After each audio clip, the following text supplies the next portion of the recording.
गलतियां होती हैं जिनसे ब्रह्मचर्य क्षीण हो जाता है।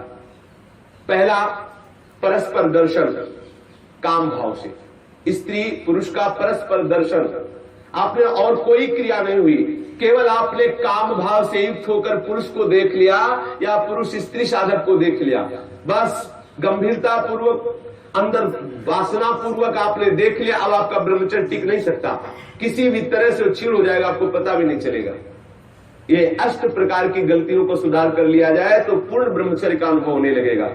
कभी भी किसी माता बहन की तरफ दृष्टि जाए, तत्काल उनमें भगवती का भाव करते हुए, जगदम्बा का भाव करते हुए, या श्री जी की सहचरियों का भाव करते हुए, या अपनी बहन का भाव करते हुए।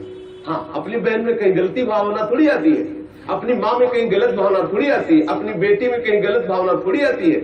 ऐसे सद्भाव रखिए, कोशिश कीजिए कि उनके मस्तक और केशों पर, नेत्रों पर दृष्टि न जाए, चरणों पर दृष्टि रहे।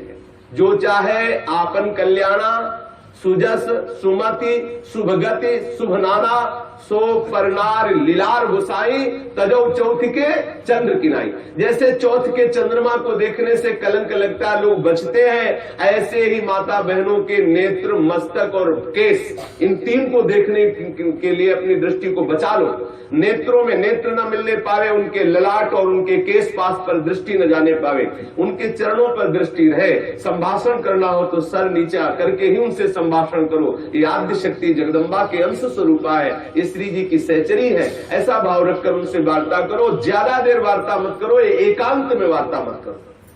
जहां दर्शन हो तत्काल नेत्र हटा लो। अगर दर्शन होते ही आपने काम भाव से उनको देख लिया तो फिर आप ब्रह्मचर्य नहीं रह सकते, या वो ब्रह्मचर्य नहीं रह सकती जिसने पुरुष को काम भाव से देख लिया। पहली गलती। दूसरा है स्पर्श करना, किसी भी बहाने से परस्पर स्पर्श करना, किसी भी अंग का स्पर्श करना।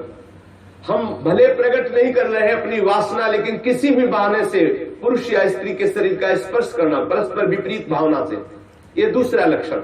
यदि आप प्रकट तो नहीं कर रहे लेकिन किसी भी बहाने से आप स्पर्श कर रहे हैं, आपके अंदर काम का भाव चल रहा है, तो आप ब्रह्मचर्य नहीं रह सकते, आपका ब्रह्मचर्य क्षीण हो जाएगा। दूसरी गलती। तीसरी गलती, केली विलास क्रीड़ा को देखना। किसी भी जीव के केली विलास क्रीड़ा को देखने से अपने मन में वैसी भावुकता प्रकट हो जाती है और हम ब्रह्मचर्य खो बैठते हैं। चौथी बात, परस्पर बैठ करके एक दूसरे के रूप का गान करना। आप बड़ी सुंदर हो, या आप बड़े सुंदर हो, आपकी बहुत याद आती है, या वो बहुत सुंदर है, वो हमको बहुत चाहती है, वो हमको बहुत चाहते हैं। ऐसी परस्पर में वार्ता करना या एकांत में उसके गुण कीर्तन करने से ब्रह्मचर्य का नाश हो जाता है। पांचों, एकांत में बैठ करके भाषण करना। एकांत में बैठकर कभी भी साधक को ऐसी गलती कभी नहीं करनी, भले वो भागवती उपदेश क्यों न हो। जब आप देख लीजिए कि हमारे चित्त पर पुरुषत्व का अभिमान नष्ट हो गया है, किसी भी स्थिति में हमारे हृदय में भावना नहीं आएगी कि ये भोग्य वस्तु है, तो फिर सच्चिदानंद भगवान की अपार कृपा है, फिर त्रिभुवन में आपको कोई हिला नहीं सकता। नहीं स्वात्मा रामम विषय मृग तृष्णाम भ्रमयति। ज्ञानी भ्रष्ट हो सकता है लेकिन बोधवान नहीं, भक्त विचलित हो सकता है लेकिन प्रेमी नहीं। जो प्रेम से युक्त हो चुका है, जो बोध संपन्न महापुरुष है, क्योंकि जब सर्वत्र सच्चिदानंद में भगवान श्री कृष्ण दिख रहे हैं तो कौन किसको भ्रष्ट कर सकता है। जब तक स्त्री पुरुष का अहम है तभी तक ऐसी भावना का जो भयावह स्वरूप है उससे बचना चाहिए, तभी तक ऐसी भावना हमारे हृदय में हावी होती है। इसलिए साधक को कभी भी एकांत में, स्त्री शरीर साधक को कभी भी पुरुष शरीर साधक से एकांत में कभी भी भाषण नहीं करना चाहिए। अगर करने का अवसर आए तो मैदान में आ जाना चाहिए, खुले में आ जाना चाहिए, जहां सब लोग आपको देख रहे हो, जिससे आपके हृदय में वो गलती नहीं होने पाएगी। यदि आप ऐसा कर रहे, भले भागवती उपदेश ही कर रहे हैं, तो भी आप ब्रह्मचर्य नहीं रह सकते, ऐसा शास्त्र का आदेश है।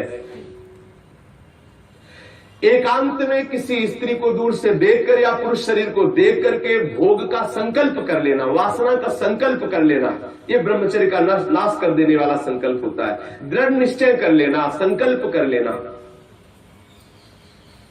या विपरीत देह वाले, जैसे पुरुष या स्त्री, विपरीत देह वाले संग में एकांतिक केली कर लेना। ये अष्ट प्रकार के जो ब्रह्मचर्य नष्ट करने वाले भाव है, इनसे पूर्णतया बचा जाए। जो ब्रह्मचर्य रहना चाहे कभी भी कामुक दृष्टि से परस्पर शरीरों को ना देखे, स्त्री शरीर साधक या पुरुष शरीर साधक परस्पर किसी को कामुक दृष्टि से न देखे, कभी बुरी भावना से किसी भी माता बहन का स्पर्श न करे, कभी भी किसी भी तरह से अपने निकट ना आने दे, ना उनके निकट जाए।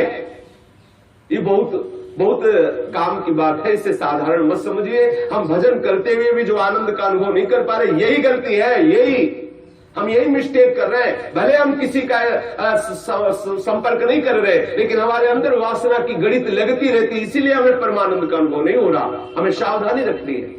देखो, ये ऐसा कोई अपने में ना जाए कि मैं सिद्ध हो गया हूं, मैं जैसा मनमानी आचरण चाहूं कर सकता हूं। भगवान व्यास देव जी ने लिखा है कि बड़े बड़े विद्वान भी इस आकर्षण में अपने आप को ढीला मानते हैं और गिर सकते हैं। इसलिए सावधानी पूर्वक, विद्वानों को भी ये जो आकर्षण है खींच सकता है, इसलिए सावधान रहे। कभी भी ब्रह्मचर्य व्रत धारण करने वाले उपासक को या गृहस्थ धर्म धारण करने वाले गृहस्थी को भी अपनी पत्नी के सिवा कभी और के साथ एकांत में संभाषण नहीं करना चाहिए। किसी को काम भरी दृष्टि से नहीं देखना चाहिए, किसी के काम भाव से स्पर्श नहीं करना चाहिए, किसी को काम भाव से न समीप आने देना चाहिए न समीप जाना चाहिए। कभी किसी को एकांत में परस्पर विरोधी शरीर वाले को, स्त्री पुरुष शरीर वाले को खेलना नहीं चाहिए। कोई भी खेल अकेले में नहीं खेलना चाहिए। कभी भी एकांत में बैठकर मजाक नहीं करना चाहिए, कभी भी एकांत में बैठकर बातचीत नहीं करनी चाहिए। अपने मन को ही आप मित्र और शत्रु समझो। विषयों में लगा हुआ मन शत्रु है और प्रभु के भजन में लगा हुआ मन मित्र है। इसलिए सावधान, कभी भी एकांत में ब्रह्मचर्य व्रत धारण करने वाले को स्त्री का संग कदापि नहीं करना चाहिए, नहीं तो उसके हृदय में वासना जागृत हो ही जाएगी। इसलिए सावधानी रखनी चाहिए। ये जो इन गलतियों का सुधार कर लेता है, वो ब्रह्मचारी पूर्ण रूप से ब्रह्मचर्य रह सकता है। एक बार फिर ध्यान दिया जाए, किसी भी तरह से हम किसी भी माता बहन को या माता बहन किसी भी पुरुष को काम दृष्टि से न देखें। दूसरी बात, किसी बहाने से हम परस्पर स्पर्श ना करें। तीसरी बात, किसी भी तरह से हम उनके साथ कोई क्रीड़ा ना करें, कोई खेल ना खेलें। किसी भी तरह से हम चार लोग बैठ करके उनकी प्रशंसा न करें जिनके प्रति हमारा मन आकर्षण हो चुका है। कभी भी हम एकांत में संभाषण न करें, एकांत में संलाप न करें। कभी भी हम विषयों का संकल्प न कर बैठे, विषय भोग का संकल्प न कर बैठे। इस तरह से हम अपनी इन 8 क्रियाओं से निवृत्त रहे। बुरी भावना से देखना, बुरी भावना से स्पर्श करना, बुरी भावना से निकट जाना या निकट आने देना, ये नहीं होना।